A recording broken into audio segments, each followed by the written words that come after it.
नुआपड़ा जिला बोडेन ब्लॉक अंतर्गत बागबाहाल भोईपड़ारे कलरापतरिया बाघ आतंक खेलाइछि।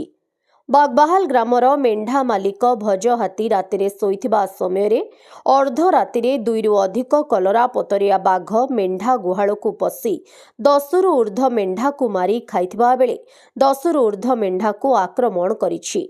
एमितिकी 3 रु 4 मेंढांकु स्थानीय बुदामूଳରେ खाई अधा अधा छाड़ी चली जाइछन्ति। बाघ कामुड़ारे गुरुतर मेंढा माने मध्य जीवन मरण सह संग्राम करुछन्ति। वन विभाग पक्षरु सेमानंकर चिकित्सा जारी रहिछि।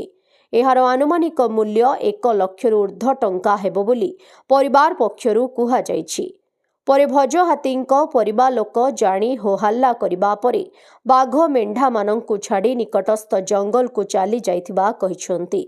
एहा जानी पारी प्रथमे वन विभाग कर्मचारी शारदा बदमाझी और वाचर विद्याधर माझी घटनास्थल पहुंची घटनार तदंत करी घटना उपरे बुझासुझा करी परिवार लोकंकु यथाशीघ्र क्षयक्षति प्रदान कराजिबो बोली प्रतिश्रुति दैछन्ति।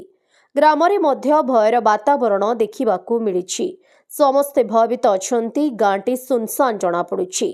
आगकू मनिष प्रति विपद न हेबा आगरू विभागीय अधिकारी एथिप्रति दृष्टि देबा जरूरी होई पड़िछि। प्रिलिमिनारी इन्वेस्टिगेशन रु जणा पड़िछि कि 10टा मेंढा को कलरेपथरे बाघ मारी देइछि, किंतु एबे सेटा बीवीओ बोर्डेन आज जाइकी ताकू कारकास एग्जामिनेशन करिले सेटा क्लियर हबो कि मृत्युर कारण कौन अछि। आ जदि कलरेपथरे बाघ द्वारा मेंढा मानकर मृत्यु हेइथिबो ताले आमे जेते शीघ्र हो पारिबो तांकू अनुकंपा राशि दे पारिबा। प्रत्येक मेंढा पिछा 4000 टंका देवर प्रावधान रही अनुकंपा द्वारा।